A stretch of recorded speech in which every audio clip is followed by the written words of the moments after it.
5, 4, 3, 2, 1.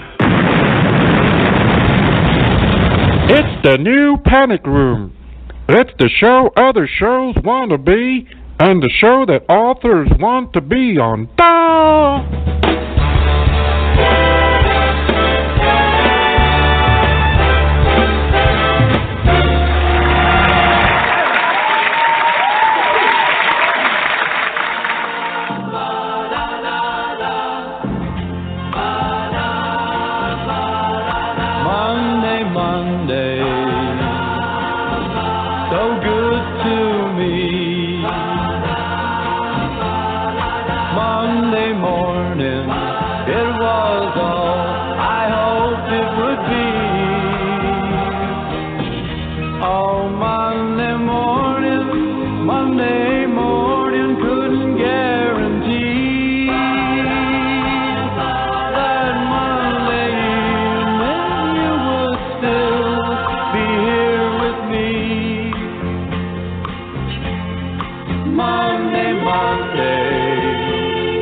Sometimes it just turns out that way.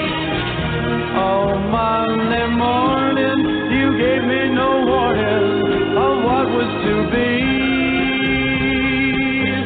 Oh, Monday, Monday, how could you leave and not take me? Every other day, every other day of the week is fine, yeah. But whenever Monday comes, you can find me crying all of the time. Monday,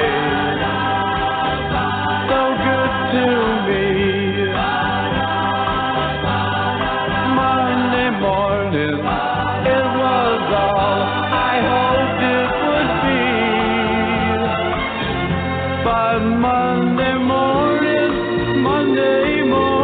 couldn't guarantee that Monday evening you would still be here with me. Every other day of the week is fine, yeah. But whenever Monday comes, you can find me crying all the time.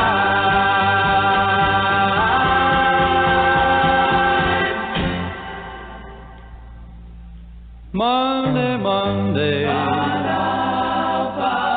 can't trust that day. Monday, it just turns out that way. What Monday,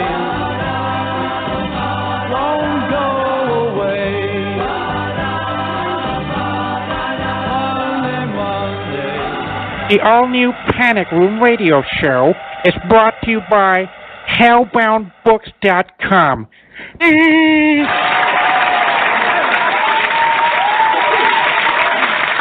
Good evening. It is, I don't know what day it is today. Yes, it is the 5th of September, and it's the new Panic Room episode 156. We missed last week because Xtina wasn't well, God bless her. Obviously, I sent her thoughts and prayers, and remarkably, she got better. So maybe there's something in that. Or maybe maybe her immune system shifted. One of the two, who knows? But it is that time of the week again, and what a week! What a week it has been. Kids have gone back to school, and it's been shifting the old schedule around again, and having to work and not having the excuse, oh, I'm going to go to the beach with the kids instead. So it's a bit rough all round, to be honest with you. But I tell you, and I've missed her because it's been 2 weeks since we spoke, so I think I'm going to have to bring her on.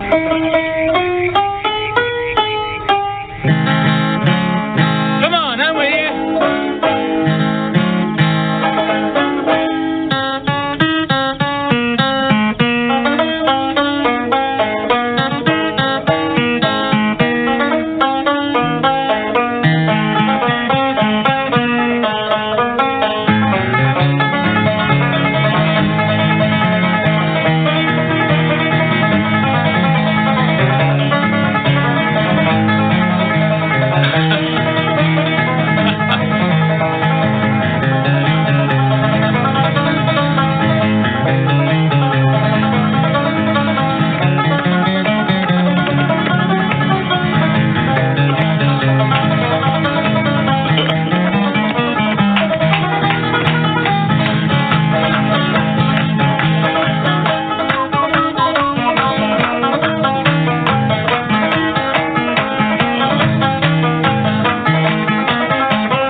you survived. You survived the killer cold.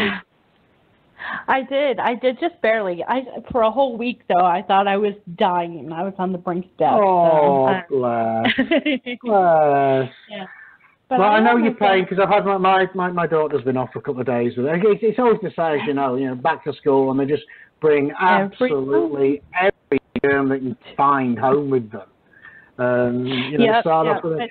I think I picked up. I think she had a tummy bug as well, because I think I picked that up a little bit, and not going to go into too many details, to be honest with you. But it was. In fact, you know, I'm going to play this. Here we go. I'm not playing this.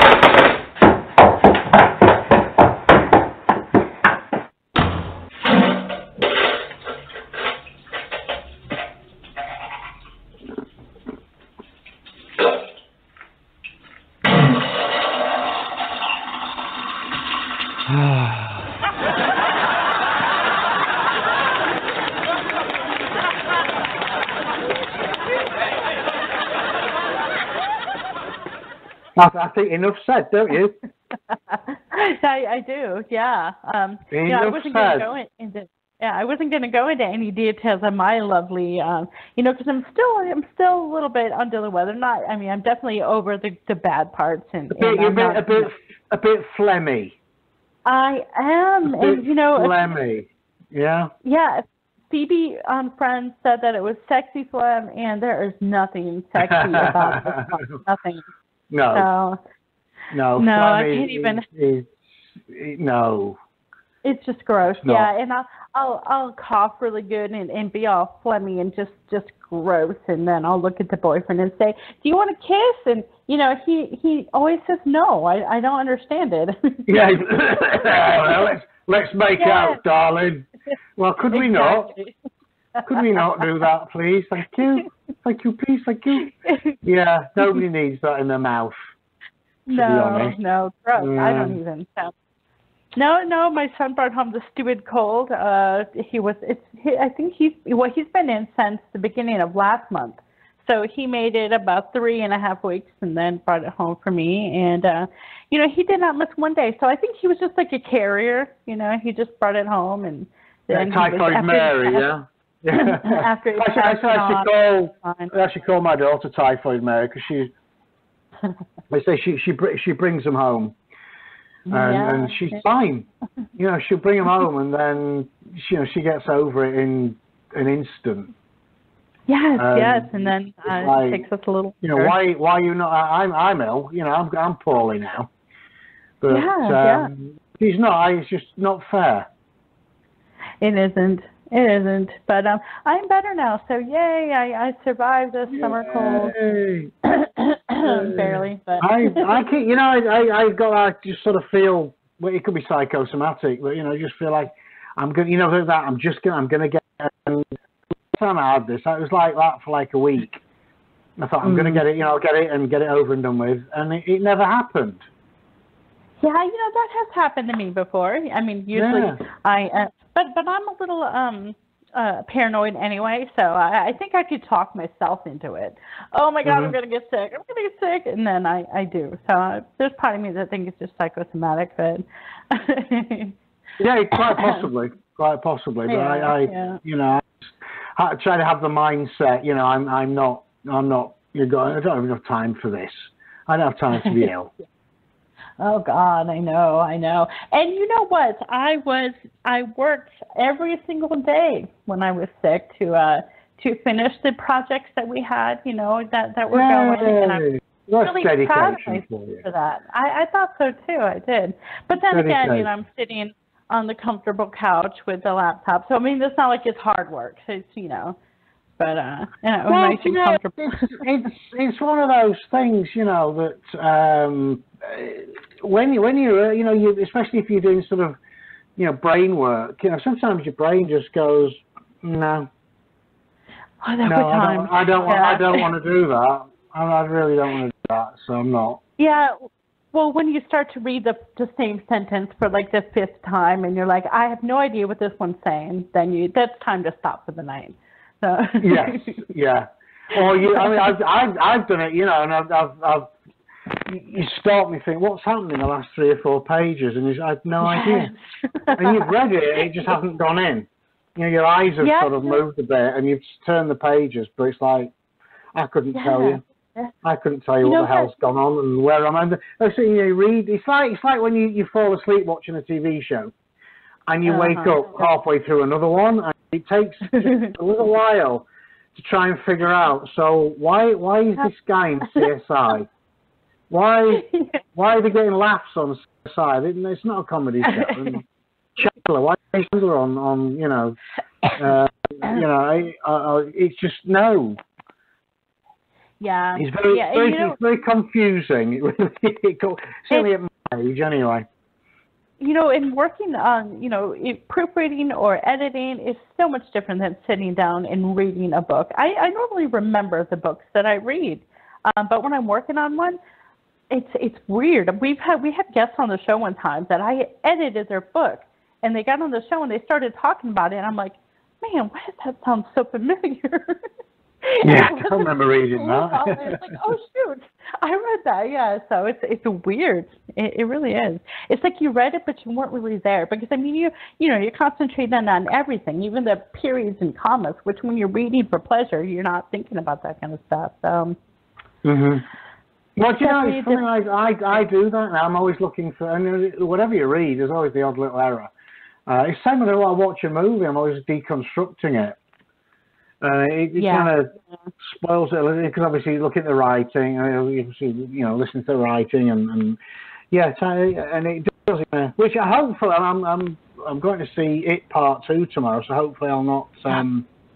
I will tell you. I'll tell you all about it, but without spoiling. I can't wait. I want to see that so bad. I do. I'm going to try. Yes, you know what? I'm just going to call him out right now. The boyfriend wanted to take me to see the Rambo, and James says absolutely not, sweetheart. We have to see it too. Yeah, no, Rambo. It's Stallone. Somebody will upset him a bit, and then he'll get revenge. The end. So no need to go see it. No, sorry, spoiler alert. Because that is absolutely the same plot of all of them. It's like his Rocky movies. Rocky's the underdog. He boxes. He wins either a win or at least a moral victory. The end. There you go. Right. So that's it's to say you could do the same. We should do this. We should produce a book of 3-sentence movies. And like Jurassic Park. They fiddle with nature. Dinosaurs get out. People get killed. And that's it. That's the film. Yeah. Yeah, I did really like the first movie. I did, I have to say. I really enjoyed that. I don't know about the other ones. To be honest, I was kind of not They just got the same. I mean, once you got past the wow dinosaurs, they brought dinosaurs to life sort of thing. Movie wise, once you got past that, it's just dinosaurs chasing people around a bit, and it's like. And we've already done that. We've already seen that. Yeah. No, and then they bring Jurassic. They reboot it with Jurassic World, which is literally Jurassic Park but a bit bigger. Well, I must say, the first Jurassic World they made when they actually genetically engineered, a bigger, scarier dinosaur. But it was very self-referential. They made the point in the film that. It's what the public want. They want bigger, they want more scary, and which they say, they're really having a prod at the movie-going public. Because if it's just the T-Rex, I mean, when we first saw that first Jurassic Park, T-Rex was like, wow. And then by about the third one, it's like, T-Rex, got anything better? Oh, we've got something bigger than T-Rex. And then the next. And it just keeps, they produced the whatever-saurus they called it. And it was, it could turn invisible. I mean, it was getting a little bit, Oh, wow. Yeah, I don't think I've made itself. Yeah.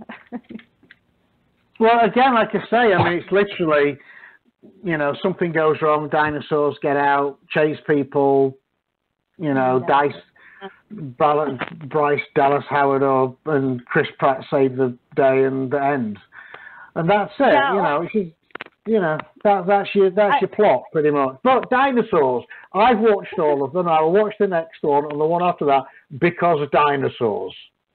Because what they need to do. Yeah, it's funny. I've said this about you get around the America's Got Talent or whatever. You get impressionists, guys who do impersonations of famous people, and almost I can't think of an exception off the top of my head. Pretty much, you can tell they spend so much time perfecting the voice. And some of them they get the voice spot on, but they spend so much time on that and not enough time on their material. So they have this, they can do, I don't know, Donald Trump or Nick Cannon or whoever, yeah? Mm-hmm. But they're not, you think, because once you've got past the, wow, he's nailed that voice, you want them to say something funny, and they don't, because they just don't have that. And it's the same with dinosaurs. We've got the dinosaurs, CGI is fantastic, the practical effects are great, in effect it looks like Bronx, brilliant, love it. Now you need to do something.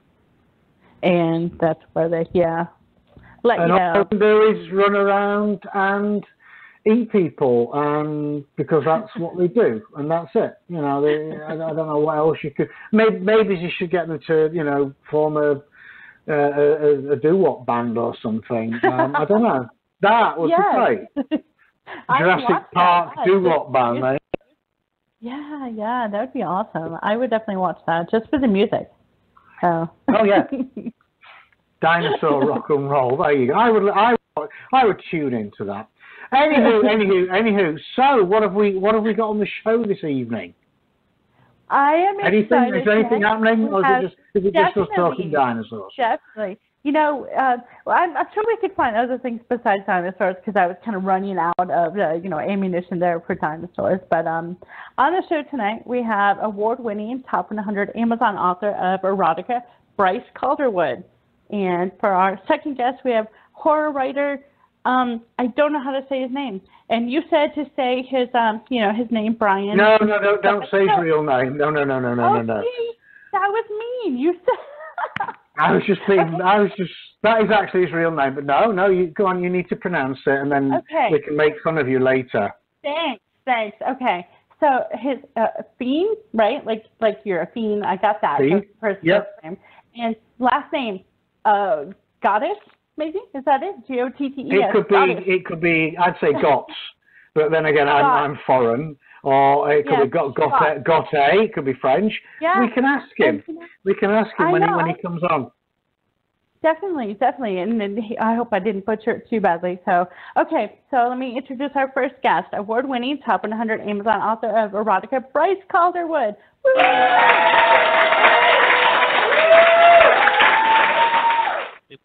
Good evening. Hi. Can you hear me all right? You are a little bit faint, but we can hear you. Okay, well, that's good. Yeah. There he is. I got a new headset, and people have been telling me the microphone's a little faint. I'm not sure what to do about it, but hey, you want to talk to dinosaurs? Here you go. Nice segue.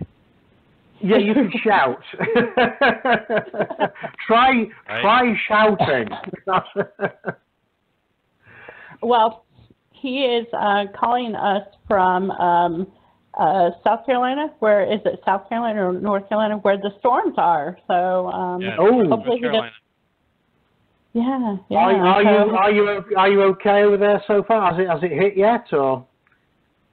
The water's only up to my ankles.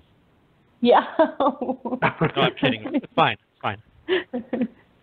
So far, so good. Okay.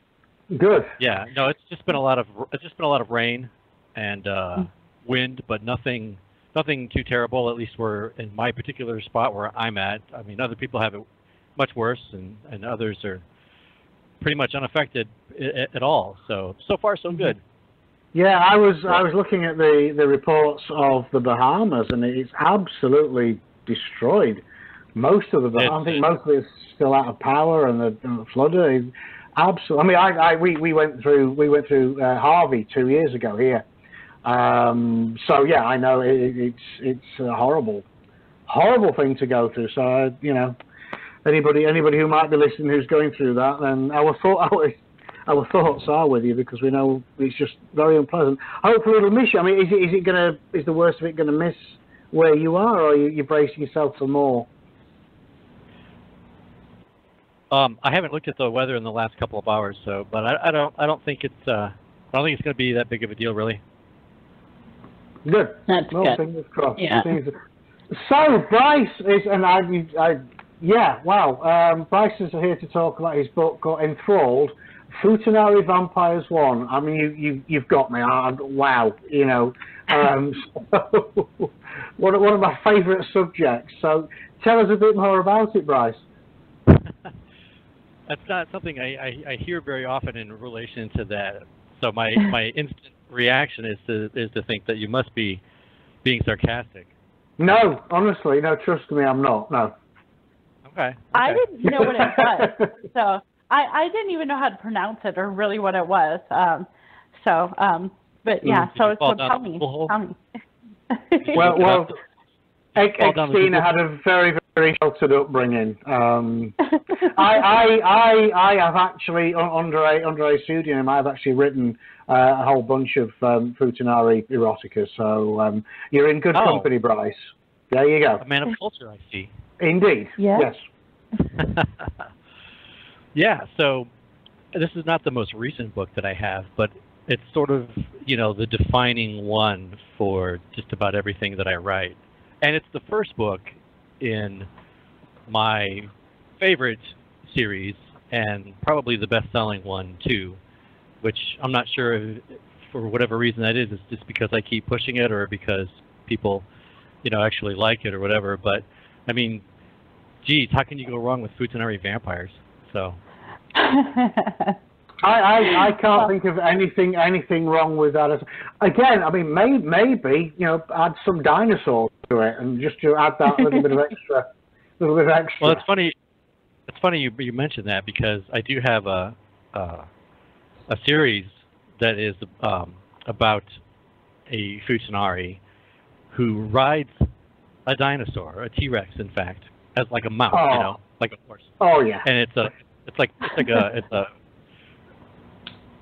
a post-apocalyptic setting in which there's been a disaster, the Earth is in shambles, and all the secret dinosaur project that the government was working on had been cracked open, by the catastrophe, and so the dinosaurs got loose.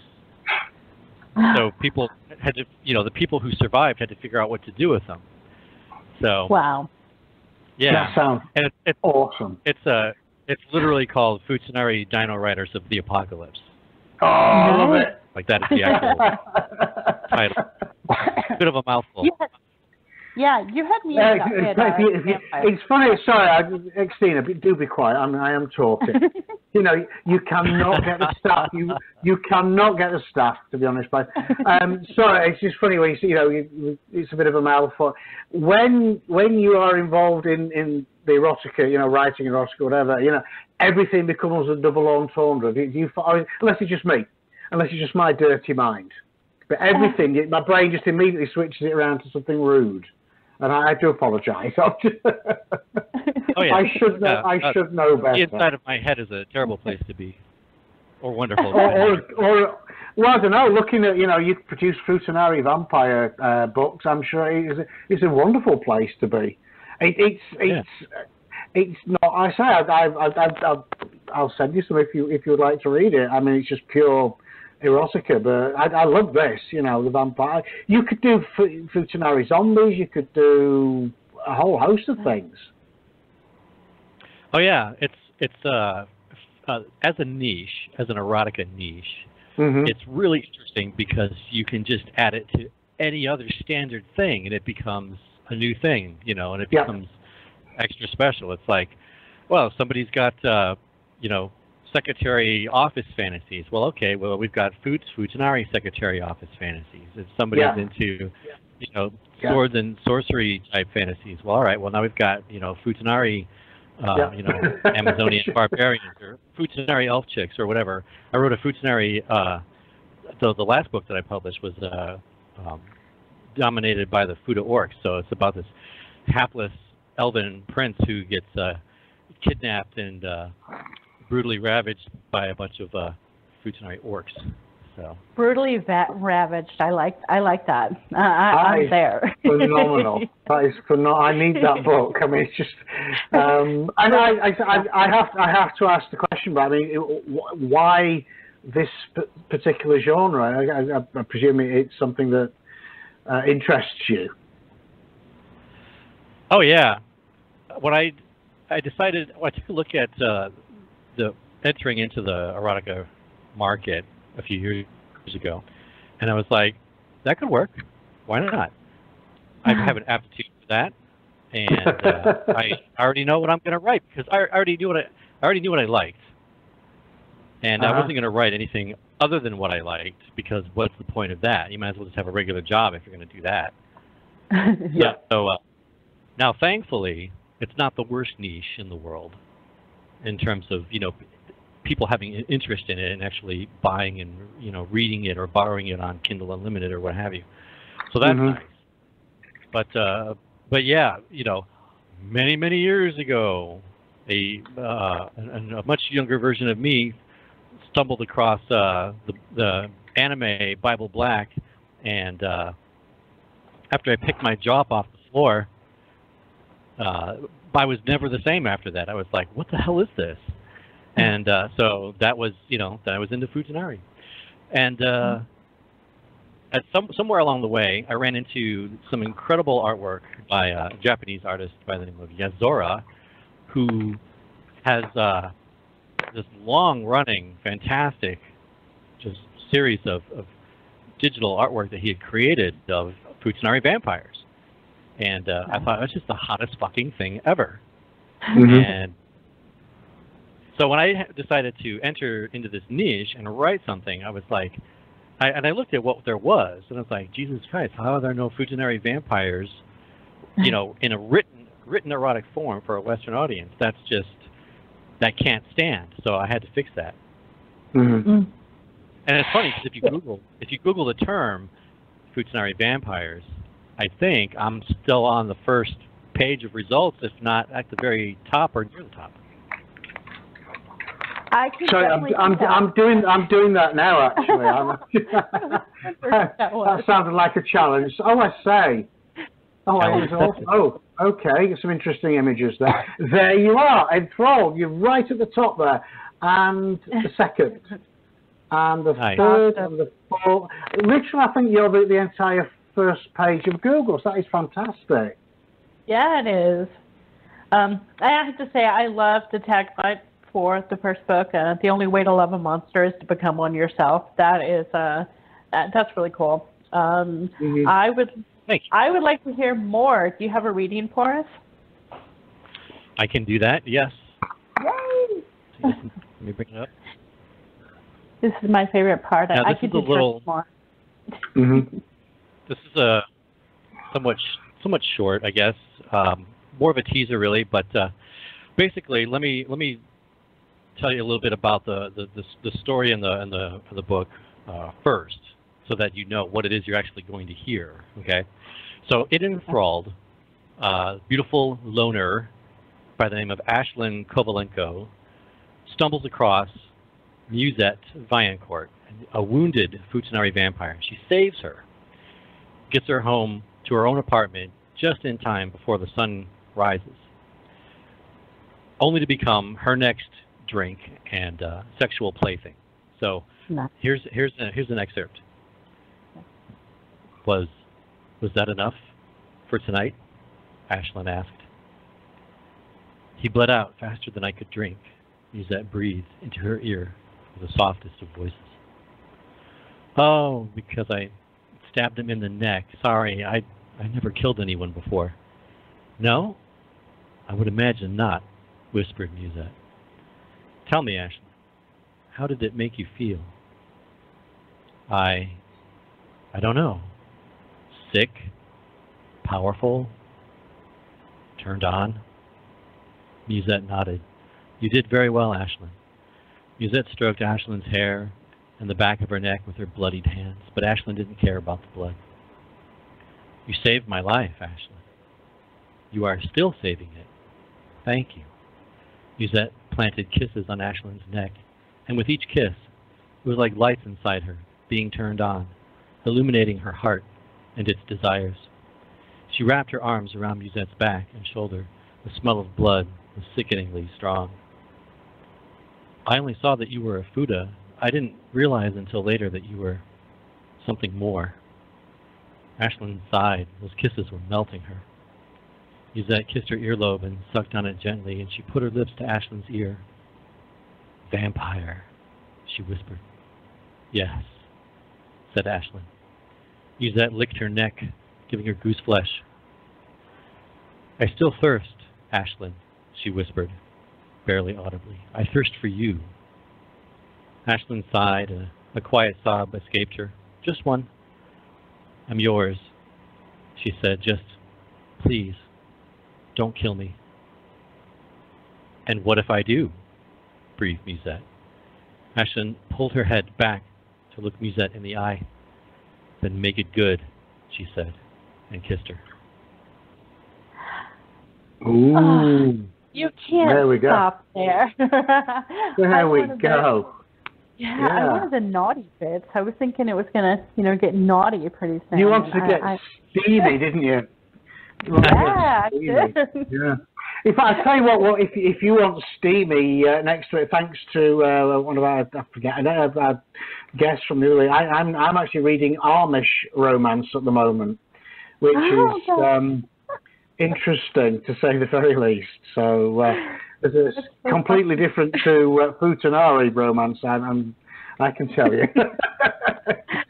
I imagine, yeah. I mean, but I bet you it's very understated. Is that is there any kind of naughty bits there? Or do they always keep their collar buttoned up to the neck? Or I haven't got to any naughtiness yet, so I will let you know. If I find any, I will read it out on the air. I promise. They're gonna turn to butter, man. I tell you. Yeah. Yeah, it'll be all steaming up the little horse and cart thing, and although I mean the thing is they do have this thing where before they spend like a month or is it a year out in the wild, in normal society to give them a taste of what that's about. Apparently they can then make the decision if they want to return to the Amish life or the hedonistic, godless life that the rest of us lead. I know which one I'd go for, personally speaking, but hey, that's just me. Yeah, it's a fantastic reverse psychology trick that they pulled. Yeah. I wonder what the percentages of people who actually go back to it or decide to stay in the world. I wonder. Probably studies or something. I think it's very high because I think as Bryce was saying, I mean they obviously attach a lot of guilt to it. Plus, I think if you decide that you have to leave all your family behind, you have to leave the whole community. So you in effect become ostracized, and that's it. You're literally on your own. So as you say, it's just blackmail. But at least you get. I can't remember if it's either a year or a month. Well, you get that time to really let your hair down. Wow. It almost seems like it'd be worse if you to go back to the life like that after being out in the world. I think that it would be even worse than to never have even known what it was like. Well, that's the thing. Yeah. Although the world is it's insidiously manipulative. Because you get a taste, right? But of course it's overwhelming because you're not prepared, and it's frightening, and the thought of living in that kind of heightened state, that frightening state, versus the safe comfort of returning back to the fold. Yeah, it's really it's really almost a no-brainer. It's that's how deeply psychologically manipulative that this.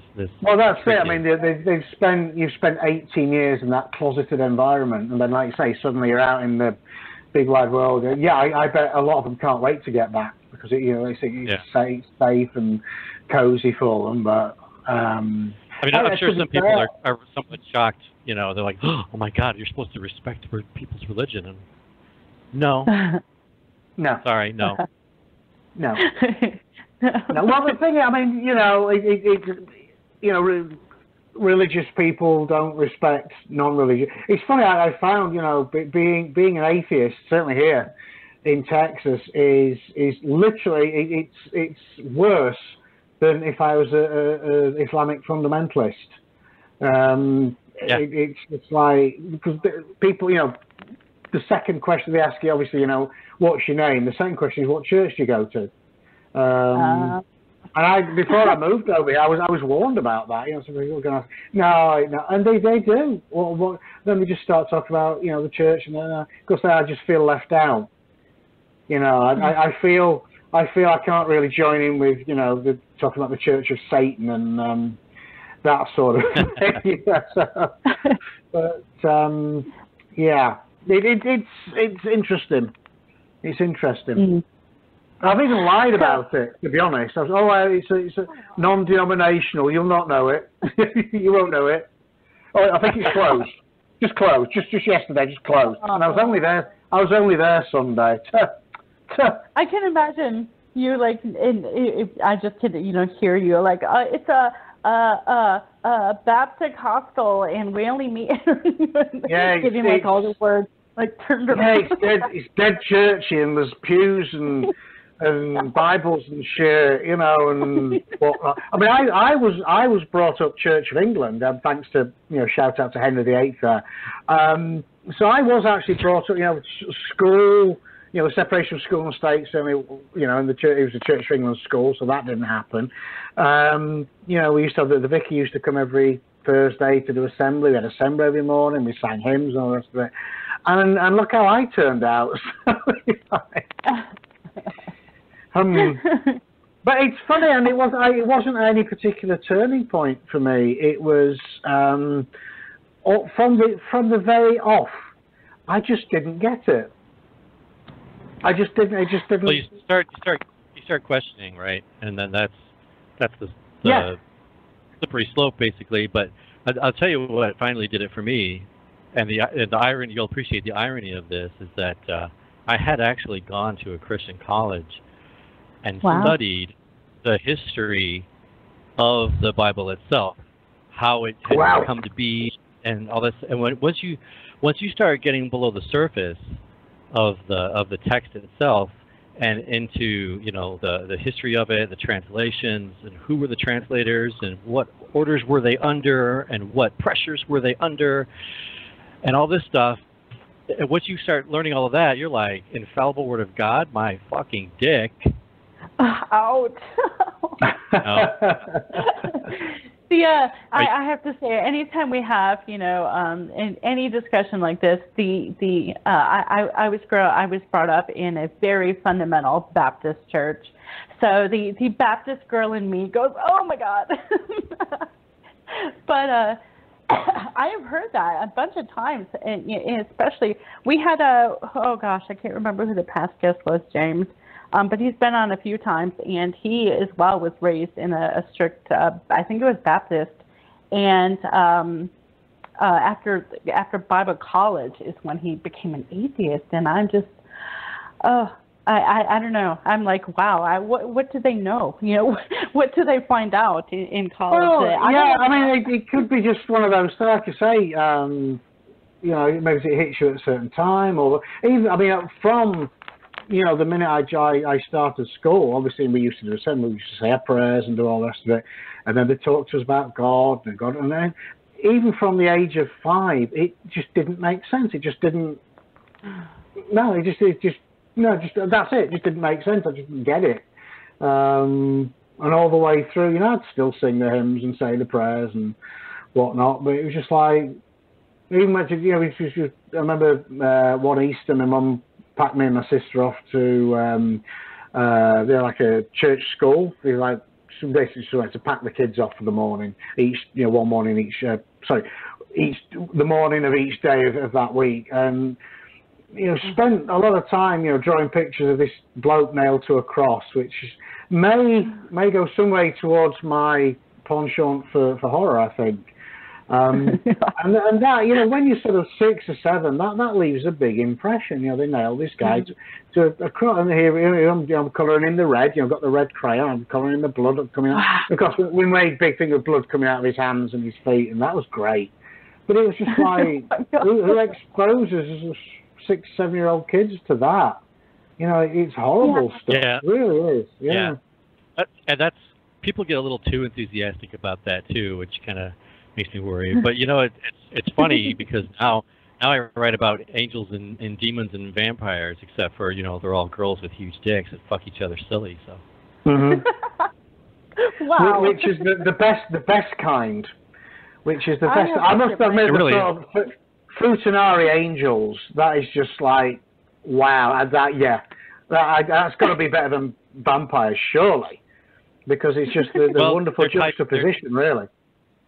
They're 2 separate series, but they're actually tied together. One of the characters appears in both series because I created my own, you know, my own vampire lore, my own mythology about how vampires came into existence, and it has to do with interactions between demons and mortals.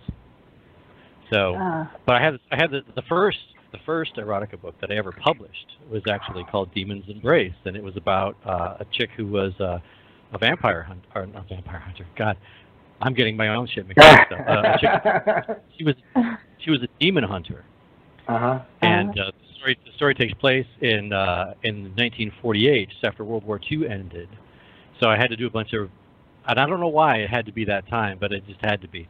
And I did a bunch of research about how everything was at that time, so I would make sure that I get it right, you know, the technology, styles, and everything. I think it was just because I saw this really great picture of this beautiful woman with red hair and with victory curls, you know, and I was like, wow, that's so awesome. And I just had this image of her, you know, in a trench coat and a big ass gun, fucking, you know, blowing away demons after she had sex with him. So. Nice. I'm just. I have to get my hands on one of these books. I don't know what I'm missing, and I really don't. I mean. It's funny. It's funny how long have you known me? So that, you know, at least at a certain level too, you know. Yeah, no, and I kind of knew. I mean, I knew the genre, I guess, but I didn't know the genre. Like, I didn't really know what it was. So, and I remember, I think it was last year, maybe a little bit longer than that, we did a live write together, and I was really impressed. I was like, oh my goodness, I can't compete with this, and because, you know, when I write, it's very. I'm not going to say basic, but I write about stuff that is here, stuff that, you know, I know, and some of the things that you're throwing at me in the live write, I was like, oh dear Lord, I don't even know what this is. Oh no, bless. I know. I think I covered really well, but it was a lot of fun. Yeah, you were fine. Yeah, we had a good time. I'll tell you some story. Well, and I tend to get paired with people who I think are just terrific writers. I mean, I did a couple of live writes with James, and it was the same way, because I think he is just a fabulous writer. So, you know, having to write with somebody who you think is really good, it makes you kind of feel like, oh gosh, I'm going to mess up, or I'm going to seem stupid or something. But so when you pull it off and you're like, hey, that was pretty fun. You kind of feel a little better about yourself. It was fun. I enjoyed that. I know you never asked me again, but it was good. It was good. Both of us, James, we're just busy all the time. We don't have time for that is true. For frivolity. So, I wish I did have time for frivolity, but understand. But it's great fun. I mean, it's a great discipline. Exercise, yes, exactly. You know, certainly for me, because I'm one of these that I do my burn draft and then go through it 2 or 3 times and get it polished up. But having to do it literally on the fly and it be right first time is it's like the Kevin J. Kennedy. I've been in a couple of his books. He does the 100-word drabbles, and that is the most certainly for me the most difficult thing I've ever done. to get a whole story down. You know me. So I have titles longer than that, you know, and it's exactly. like, how the hell? And I did it. I managed to. It was funny because I did it. He said, you can submit, you know, up to 5. I said, Kev, no, I've done one. I'm spent. I'm exhausted.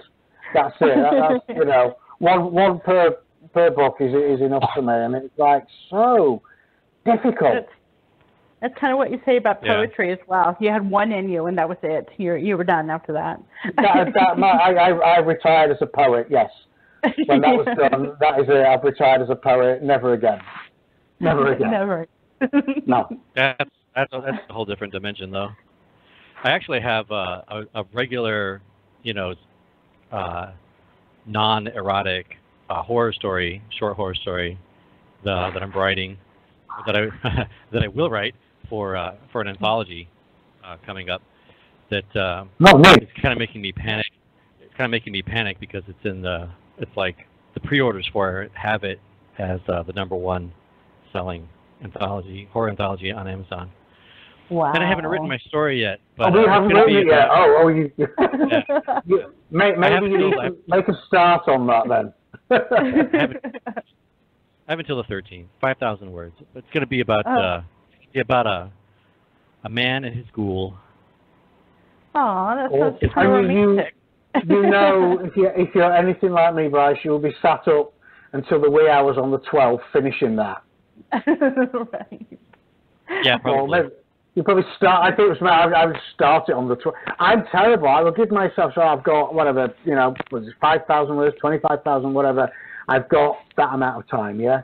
And instead of, and I was always the same at school. I was always a kid who did his homework on the bus on the way in. Instead of thinking, I've given myself like 2 weeks to do this. I'm actually doing this right now with the project I'm working on. Instead of thinking, if I crack on, I could get this done, and then with half a week left to start something else. But no, I'll just dick about until I'm cramming it all in the last few days to get it. And I know I'll get it done. That's the thing. My brain knows, you'll get it done. So let's just take it easy now. If I could get myself to write 5,000-6,000 words a day, I'd be rich. I just thought I aim for 4,000 a day. 3 I can do easy. I've just made it, now the kids have gone back to school. I've upped it to 4,000 a day.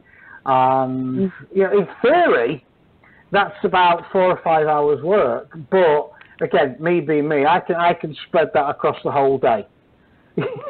Right. Yeah. Well, I hate to say this, but we are out of time for our first segment. And I had so much fun, and Thanks I want for you to inviting come back. Yeah, I want you to come back. We have, we didn't talk nearly as much about vampires as I wanted. I wanted to pick your brain about vampires, so we'll definitely have to do that the next time. And right. Well, next time we'll talk about next time we'll talk about the second book in the series, Revenant. Ooh, okay, definitely. Maybe I will pick one of the books up and read it, so I know a little bit more with this. I didn't even know how to pronounce the Witanari thing. I didn't. But thank you for that. Oh, Blythe, so sweet. So adorable. I would be thrilled if you actually read my book. I would be honored. Really would. Definitely. Just because you're not like some random person who bought the book, and I don't even know you. You're just a royalty deposit in my bank account. I actually know you. Yeah. So it would mean the world to me if you did. Awesome. I'm gonna make it a point to do that. I read at nighttime now. After I go to bed at night, and it's been really fun. So anyway, tell us where we can find you online. Well, if you look up the name Bryce Calderwood, you'll find me pretty easily. I've got a Facebook author page. You'll find me there on Amazon. I've got an author page on Amazon. I don't really use Twitter that much, although I do have a Twitter account. So it's mostly Facebook, really. It's where my social media presence is focused. So yeah. Awesome. I will get your links put up on our Facebook page. So if anybody wants to stalk you, they can go there and do that. And I can't wait to have you back again. So thank you so much for coming on the show, Bryce. Thank you for having me. Great fun. Thank you so much, and thank you for bringing Xtina Marie to the show. That's been an absolute revelation for me. Absolute. Thank you. Spread the word. Spread the word. If I say if you want to read any of my my attempts, I'd be happy to send it along to you. Yeah, absolutely. I'd be happy to. Okay, fantastic. Okay, Bryce, thank you so much for joining us. Much appreciated. Yep, okay, have a good one. Okay, bye-bye. Bye-bye. And yeah, we're gonna be back pretty much after this.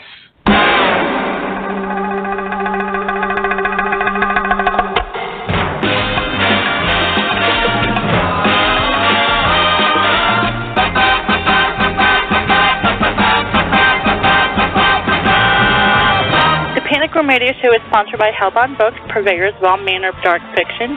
You can find the publisher along with links to all their available works across platforms at hellboundbookspublishing.com. Hellbound Books is proud to be the first in the indie publishing business with their very own app on both Google Play and the App Store. In the mood for something steamy to read, check out new erotica author Jennifer Lynn's website at jenniferlynnerotica.com. You can find James at his website, www.jameslongmore.com, and Xtina has an author page found on the Hellbound website. Don't forget to follow the Panic Room Radio Show on social media. Our Facebook page, Unofficial The Panic Room Radio Show, Twitter at Panic Room Radio, our YouTube channel, The New Panic Room Radio Show, and come visit our website at www.panicroomradio.com.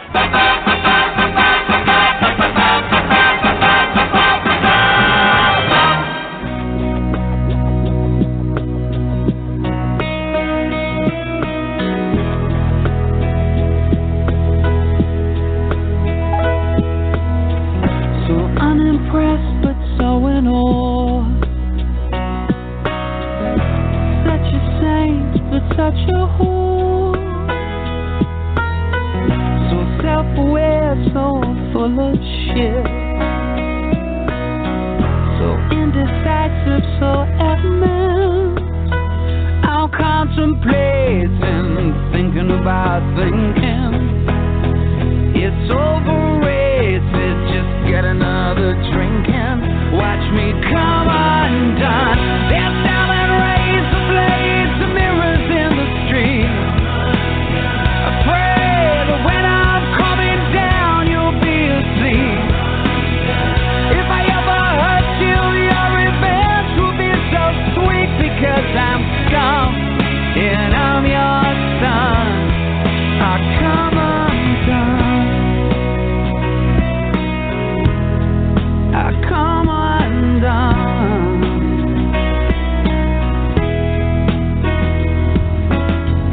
So rock and roll, so corporate suit, so damn ugly, so damn cute, so well trained, so animal, so need your love, so fuck you all. I'm not scared of dying, I just don't want to. If I stop lying, I just disappoint you. I come undone. They're selling razor blades and mirrors in the street. I pray that when I'm coming down, you'll be asleep. If I ever hurt you, your revenge will be so sweet.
welcome back to part 2.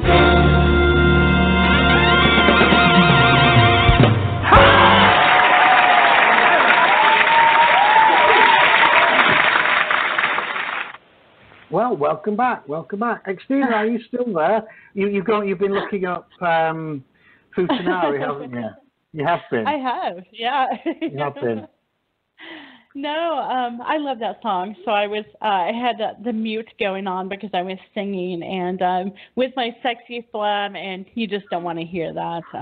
No. To be honest, you don't want to hear it even when I'm not sick. I've heard you singing when you've not been full of phlegm, and that is bad enough, to be quite honest with you. That's right. I wasn't nearly drunk enough either. So. Neither was I. And funnily enough, because what was the occasion again? Do tell. Was there an occasion? Was it your birthday? It was my birthday, which by pure coincidence is again next Tuesday. So, everyone to send beer tokens, food parcels, stripograms, whatever, then please get in touch after the show. Do you want me to sing? I can sing if you. No.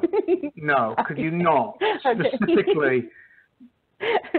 My birthday gift from you will be you not singing. That'll be lovely. Thank you. Awesome. I can make that happen. It's so bad because in my head I sound so good, and then I hear myself and I'm like, oh my gosh, you're horrible, just horrible. It's bad. It's so bad that I used to sing to my children when they were little. They would, babies even. And I remember the first time my son, he put his little baby hand up to my mouth and said, "No." So,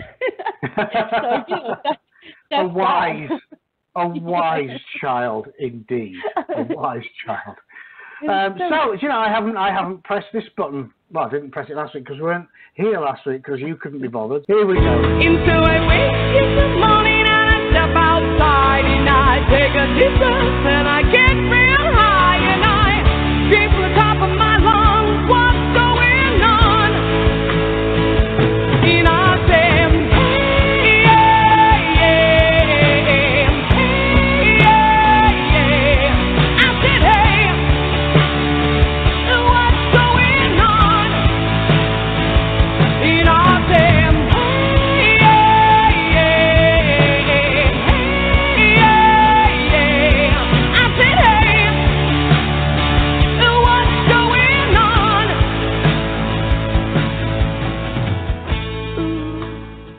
So, Xtina, and I'm putting you on the spot again. What is going on?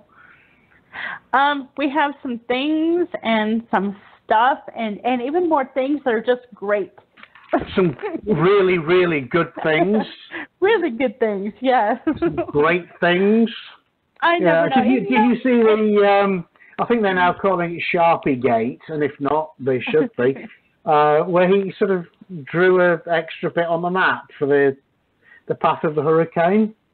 I did. There's a fantastic meme going about with all the other things that he could have done, like making his little stumpy baby hand fingers longer and adding hair. And it's really brilliant. I mean, the man's I am lost for words. I don't know. I've run out of words. Somehow, cock doesn't even begin to cover it. What the man is, He is entertaining, though. We can say that. It's like something new. Right up until he thumps down on the big red button and annihilates us all. Yeah, he's very entertaining, Okay, so let's see what was new. Anytime you say that, I just think about the audio aspect, which I am, in charge of, and I'm so excited because of some of the titles that we have coming out, and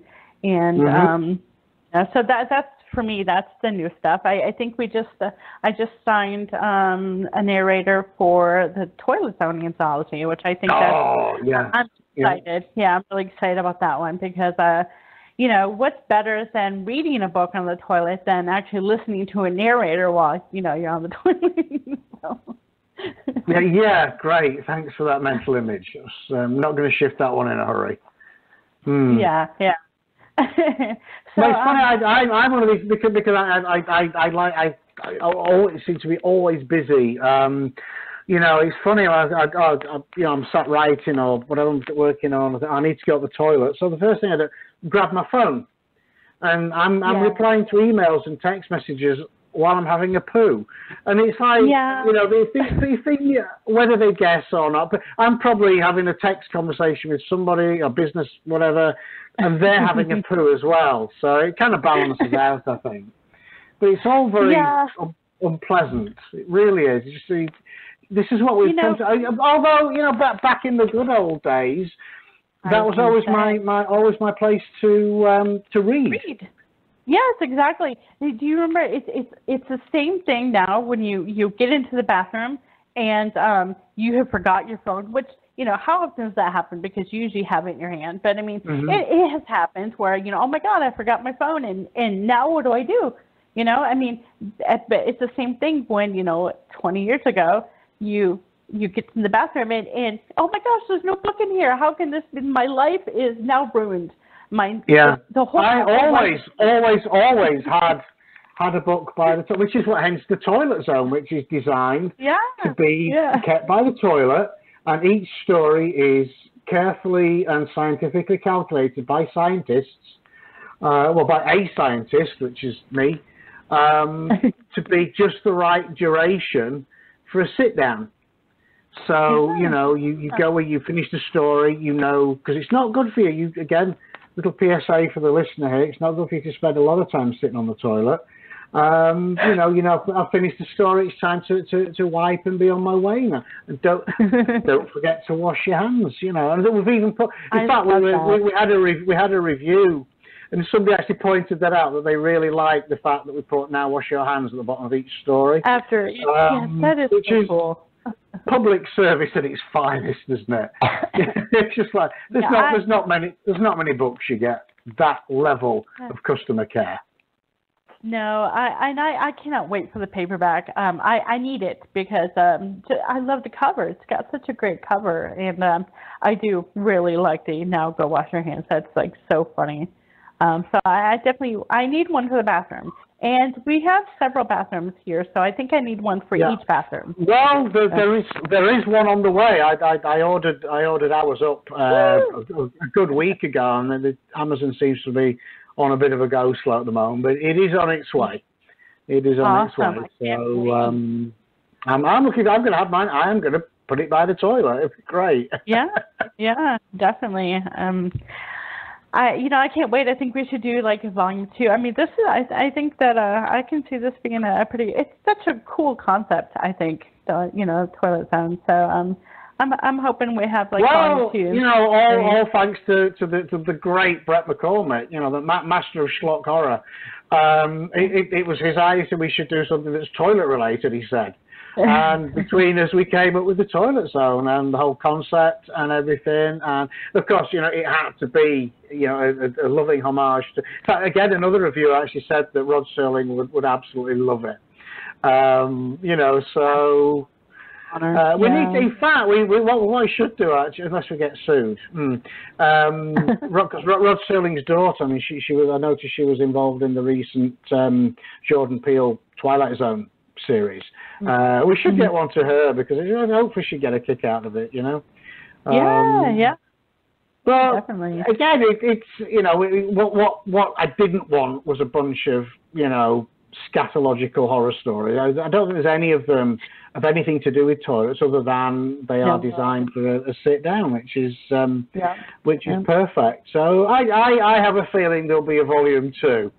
We could call it, the big number 2. We could call it.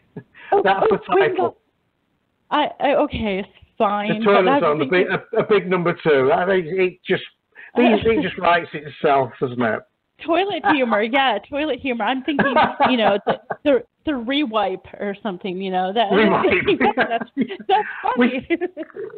We could have as many puns as we could have books. I think it's because again, we got some terrific authors, and the subscriptions, the submissions for the volume was phenomenal. And half of the problem Brett had was I think weeding them out because they were so good. So I think we'll have another. We'll have the big number 2 next year. I think that'll be great. Yes, I'm in, definitely. Good. So ironically, I don't have a. Do I have a story in it? Oh no, I don't. I don't have a story in it. So I will have to have one for the next one. Definitely. I just want to be part of it, part of the phenomenon that is the toilet. Yes, exactly. So, anywho, and here's a segue for you. Speaking of phenomenons, I know it's phenomenon. I know it's phenomenon. Here we go. We have one of my favourite authors, actually, Feind. We had the privilege of, he's here to talk about it tonight, of publishing his book, Essence Asunder, which is one of the finest visceral body horror books I've read in a long time. So anyway, I'm going to spoil that. I'm not going to spoil it. I think I'm going to let you introduce him. We'll bring Feind on. All right. Thank you for saying his name so I don't butcher it too badly. But okay, horror writer Feind. Woo!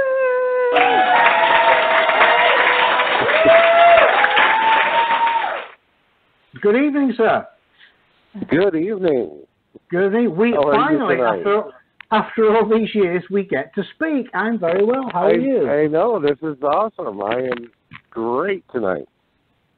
Yeah, I have put together a number of our Hellbound anthologies that he's been a part of. There's quite a few. Yeah, and it's so funny. I think that he submitted you submitted a story to the Toilet Zone that didn't go through, and I remember chasing him. Yes, and I saw him posted on Facebook. He was like my first. You know how badly I felt about that? I had to send out the rejections here. I didn't even read the stories. But I do think, in Brett's defense, we just had so many submissions, I think, was the thing. But no, I chased Feind down, and I was like, can I use your story for one of the other anthologies that I'm working on? Because I'm a huge fan. I am. I've whenever I do the anthologies and I come across one of his stories, I'm like, it's just I don't even have to read through the whole thing. I'm like, this one's going in. So I did. I chased him down for that. So. No, that's awesome. I love hearing that. yeah, and so you're here to talk to us about your book, Essence Asunder, body horror at its very, very finest. So what is body horror? I'm not sure what that meant. There's a lot of torture involved in this one. Ooh. So yeah. Okay. That's kind of what we're talking about when you're talking body horror. Body horror. Now, are you a fan of Rob Zombie? That's who first comes to my mind when I think of body horror or torture stuff. Yeah, you like Rob Zombie, do you? Oh, I'm kind of a fan. Yeah. I've seen him live a few times. That's a fun experience. I saw him the first time way back in '94. So, I've been a fan for a long, long time. Huh. What about, now with one of the questions we do when we do our 11 questions is about franchises. And, my favorite horror movie, franchise is Halloween. Are you a fan of the Rob Zombie Halloween movies? I love the first one. The second one, it could have done without a few of the dream sequences. Supernatural. Yeah. Yeah, that was kind of like, and plus they had to use a different kid because he wasn't nearly the kid from the original, the first one, was too old by that point, so he looked too different, so they couldn't use him. That's why they had to change the kid out. So. Yeah, it's funny because a lot of people will say, no, they didn't like that version. They definitely, stick to the original thing. And while I think the original Halloween was great, I was a huge fan of the Rob Zombie remakes. As a matter of fact, they're a must for me on Halloween. And,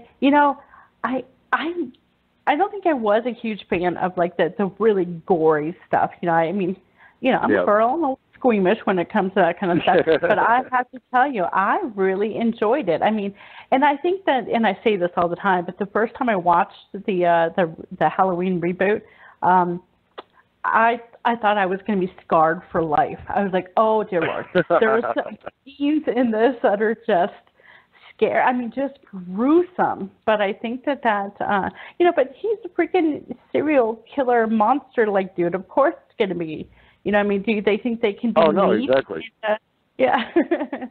So and I love the backstory. Yeah, they gave him more of a backstory, and they had that in the book. I remember reading the book when I was like way too young to have read the book, but we knew a little bit more about Michael Myers' background, I think, in the book. So I think he did a great job. And you're right, the second one was a little strange. The Michael stuff was pretty well all great. It was some of the other choices he made. I was like, okay, all right.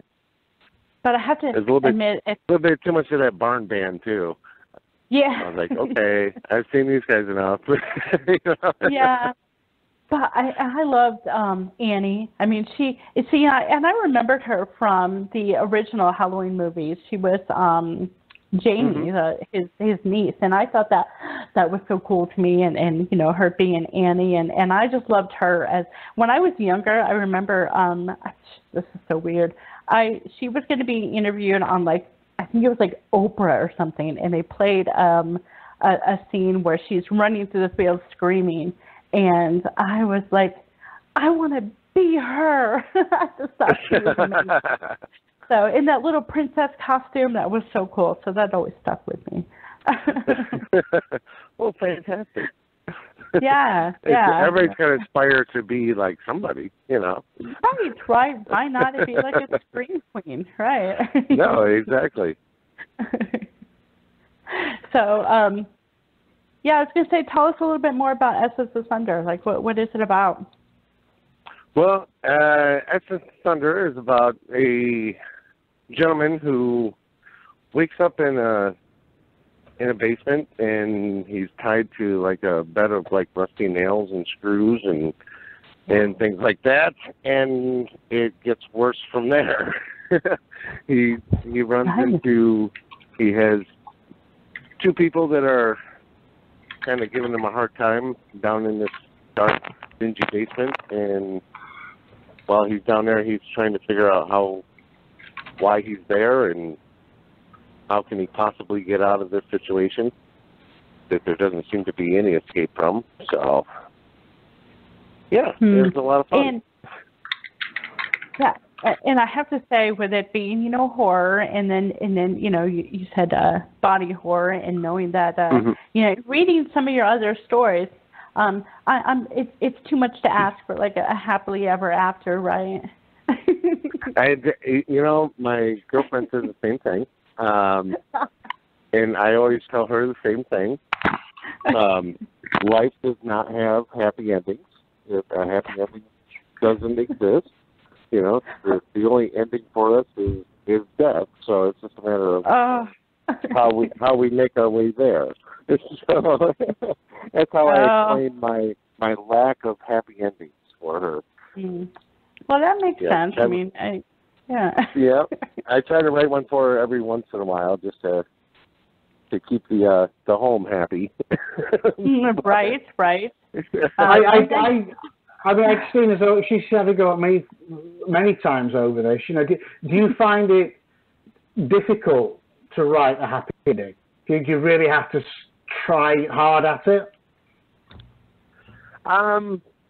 It depends. It depends on the story, and it depends on how I'm feeling at the time. But yeah, usually what I try to do is whatever nasty thing I can think of, I just try to push it in and just see how nasty I can actually make it. So it's like, sometimes you try to make things happy at home, but I got to make myself happy too. And I get a kick out of if you write something that just is going to make people cringe. That's the fun part. I kind of smile and laugh while I'm writing it. it's well, I think super duper nasty, you know. I mean, as writers, I mean, you know, our job is to elicit a response from the reader, Exactly. whether it's cringing or laughing or crying or whatever, or you know, uplifting, you know. And again, you know, it's horses for courses. I don't think I could write an uplifting ending if my life depended on it, to be quite honest. No. You know, I know Xtina Marie and Xtina had the pleasure of putting that through its paces for the audiobook version. And, you know, so, although, you know, spoiler alert, there weren't many survivors, let's put it that way. And it's like, right. Couldn't it have been a nice... I thought it's a very, very good ending, to be honest. But, yeah, not you know... not uplifting, to be honest. I remember reading that, and, you know, you do such a great job of fleshing out the characters. They're so real. And even the ones that aren't always really likable, you just feel like you know them so well. So that, you know, by the time he's getting, you know, close to the end, that's when I was like, you know, I like these characters so much. You're going to kill them, aren't you? You know? Yeah. Well, you know, and again, I had one review that somebody said, you know, that the characters were unlikable, in a good way. You know, a lot of it was based on my experience of the Houston sort of the independent film scene that I dabbled in for a couple of years. And no, there's no likable people in that scene. That I didn't come across many. You know, they're all egomaniacs, they're all, you know, wannabes, they're whatever. So the group of people I assembled for that novel were not meant to be nice. They were human. They all had their flaws, and they all had their itchiness and hang-ups and all the rest of it. They were real, probably the closest to real people that I've written to date, to be honest with you. And, you know, I have to say that the boyfriend says he thanks you very much for introducing the mouse, you know, the scene where with the tampon and the girl called it the mouse. Thanks for that, by the way. More than welcome. Yeah, you made that a little too real. Yeah. that whole scene is pretty stomach churning, but again, it's not gratuitous. This is what I like about Feind's work. You know, I mean, we read a lot of extreme horror. I mean, certainly in our you know, the circles we move in, and a lot of it is just so gratuitous it's boring. But what Feind's done, certainly with Essence of Sundry, it's completely necessary. It's the story. It's part of the story. It's not, oh, let's just have a disemboweling here just because. And I find, you know, again, I read a lot of, so I guess bizarro extreme horror, where again I'm you know, a biologist by education. So and you think that by now they'd have passed out or died. There was one I read where the guys went to a glory hole and he took his dick through, and somebody cut it off, and he's dicking his balls off, and then he ended up running down the street.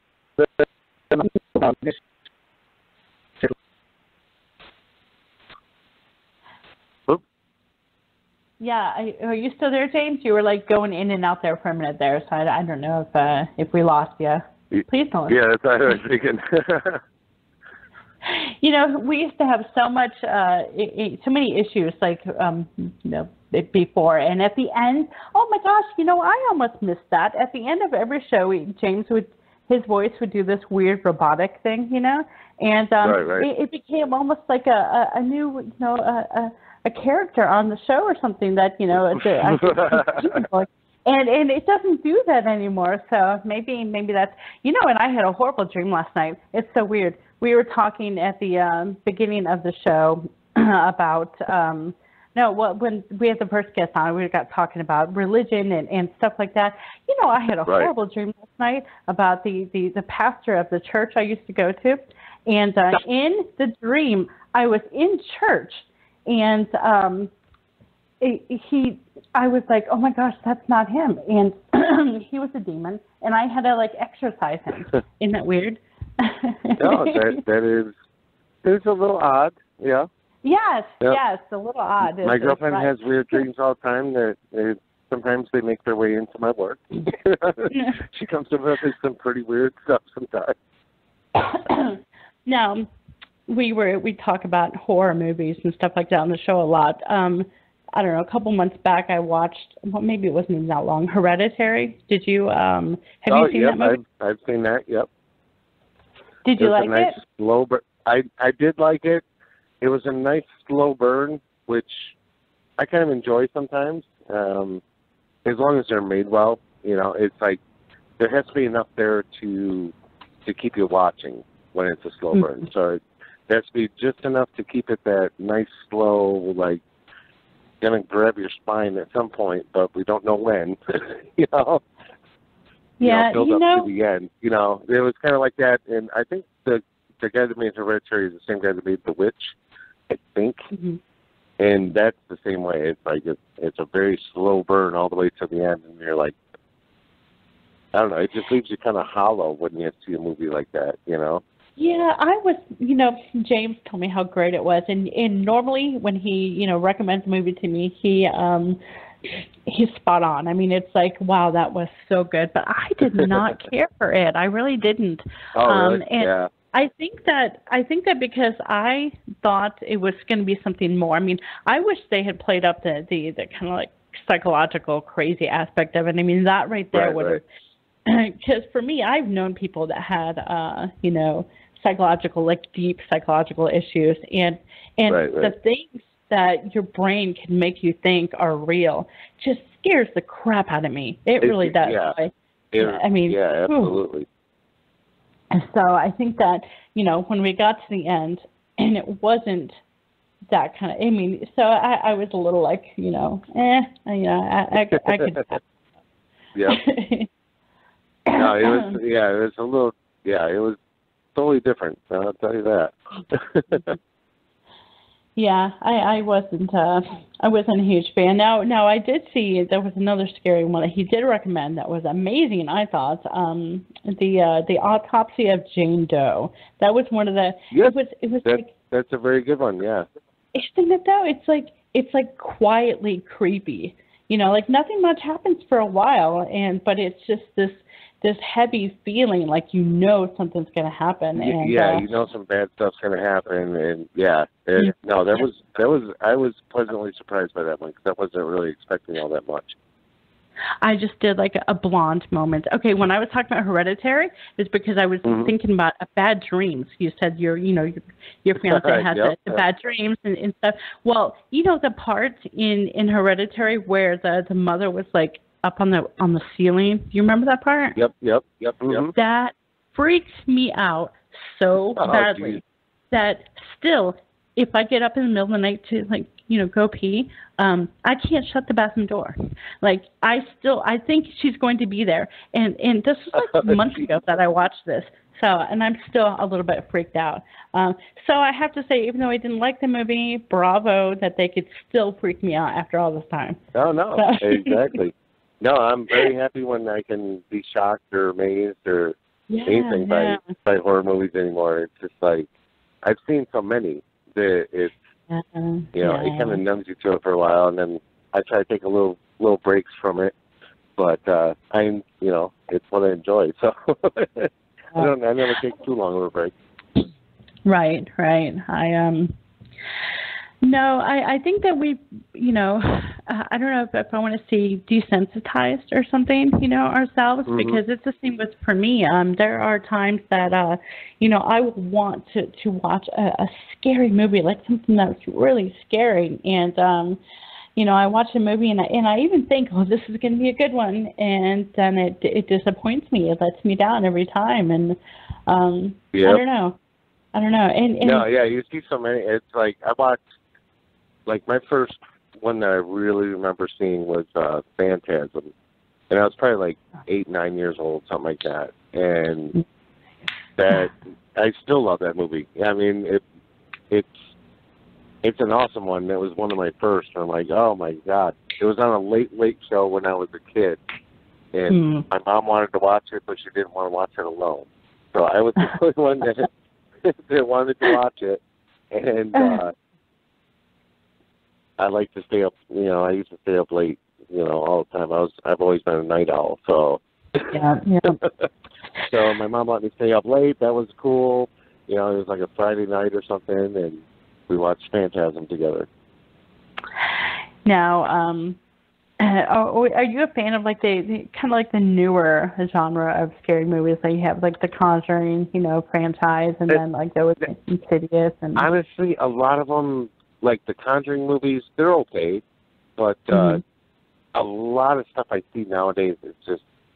It's jump scares and cheap, this jumps out at you, that jumps out. That's not scary to me. That doesn't, I don't jump like that anymore. When I was, 10 maybe, but I don't. I actually like the jump scares. I mean, that bit of adrenaline that gets you going. Oh my goodness. We went to a haunted adventure thing with my son. Now, my son is 15 and he is 6 foot and he's a sturdy boy. We went to this haunted adventure thing. He screamed like a little girl, and even afterwards, you would think that he would try to be macho about it and be like, "Oh, I wasn't scared" or something like that. No, when I tell this story and I tell him, I'm like, people are laughing at you because and he every single time he'll say to me, "But did you tell them it was scary?" Well, it's no. Great. Because it was scary, and I feed off of those jump scares. I think I could be like an adrenaline junkie or something, and they're great for me. Yeah. So when people complain about there's too many jump scares or something like that, I'm like, yay, give me, because that's what's going to scare me, and help me for the next hour. Yeah, exactly. I hate to say this, but James is telling me it's time to wrap up because, we have a song and everything, and I hate that because we didn't even get to your reading or anything, and so I'm going to have to. You'll just have to have me on again sometime. That's all right. Exactly. See that I can do that now. I can make it. I can start doing that to everybody and being like, well, you just have to come back. So we will definitely. Yeah. No, that sounds great. We will definitely have to have you back, Feind. And again, I want to thank you so much for coming on the show. And be looking for me because I'll be hounding you to come back, okay? That would be awesome. Okay. And this is the time of night when James would tell me to say goodnight, Xtina. So good night, Xtina. Good night, Xtina.